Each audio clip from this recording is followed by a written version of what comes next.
Hi every one, was and views. நான் உங்கள் ஸ்ரீனிவாஸ். நான் இந்த வீடியோவில் என்ன பார்க்க போகிறோன்னா, எம்சிசி அர்ஜென்ட் நோட்டீஸ் ஒன்று ரிலீஸ் பண்ணியிருக்காங்க. அதை பற்றின டீட்டெயில் தான் நம்ம இந்த வீடியோவில் பார்க்க போகிறோம். என்ன நோட்டீஸ்னால், ரிசிக்னேஷனுக்கான போர்ட்டலில் இப்போ ஓப்பன் பண்ணியிருக்காங்க. அதோட டீட்டெயில்ஸ் தான் இப்போ கொடுத்துருக்காங்க.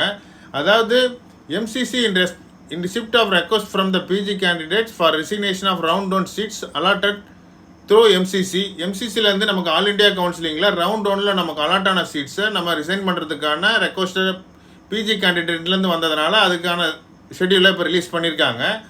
Allotted seats from the round 1 of state counselling, அதாவது ரவுண்ட் 1ல் நமக்கு ஸ்டேட் கவுன்சிலிங்லேயும் அலாட் ஆகிருக்கு.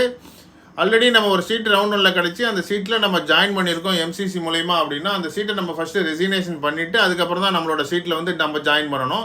ஸோ அதை தான் சொல்லியிருக்காங்க. அதுக்கான போர்ட்டலை வந்து இப்போ ஓப்பன் பண்ணியிருக்காங்க. The resignation facility will be available from today 28/11/2024 from 1 PM start பண்ணியிருக்காங்க.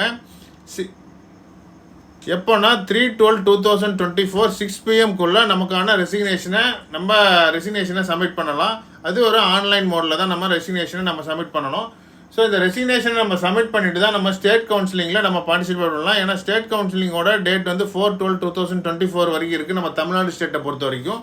ஸோ அதுக்கு தகுந்த மாதிரி தான் அவங்க வந்து இந்த டேட்டையும் ஃபிக்ஸ் பண்ணியிருக்காங்க. ஸோ அந்த ரெசிக்னேஷனை நீங்கள் பண்ணிவிட்டு அதுக்கப்புறம் வந்து உங்களுக்கு அலாட்டான சீட்ஸில் நீங்கள் போய்ட்டு ஜாயின் பண்ணலாம். ஸ்டேட்டில் நம்ம தமிழ்நாடு ஸ்டேட்லேருந்து கால் ஃபார் அலாட்டான சீட்ஸில் நம்ம போய் ஜாயின் பண்ணலாம். இல்லை வேறு ஸ்டேட்டில் உங்களுக்கு அலாட் ஆகிருந்தாலும் அந்த ஸ்டேட்டோட சீட்லேயும் நீங்கள் அதுக்கப்புறம் போய்ட்டு ஜாயின் பண்ணலாம். இன்ஸ்டியூஷன்ஸ்க்கு ஒன்று கொடுத்துருக்காங்க. Institution should ensure that all the resignation are entered in the intra MCC portal of MCC அப்படின்னு சொல்லியிருக்காங்க. ஏன்னா இன்ட்ரா எம்சிசி போர்ட்டல்லையும் அது வந்து இருக்கான்றதையும் செக் பண்ணிக்கணும். உங்களோட ரெசிக்னேஷன் அதில் அக்செப்ட் ஆகிருக்கா அப்படின்றதையும் நம்ம செக் பண்ணிக்கணும்.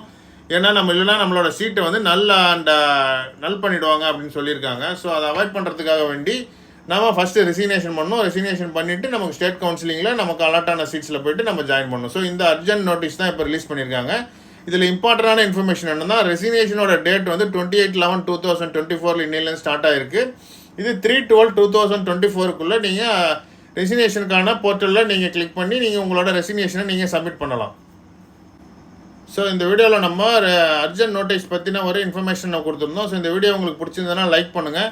நம்ம சேனலில் இது வரைக்கும் சப்ஸ்கிரைப் பண்ணலைன்னா சப்ஸ்கிரைப் பண்ணுங்கள். இது வாஸ் அண்ட் வியூஸ். நான் உங்கள் ஸ்ரீனிவாஸ். தேங்க்யூ.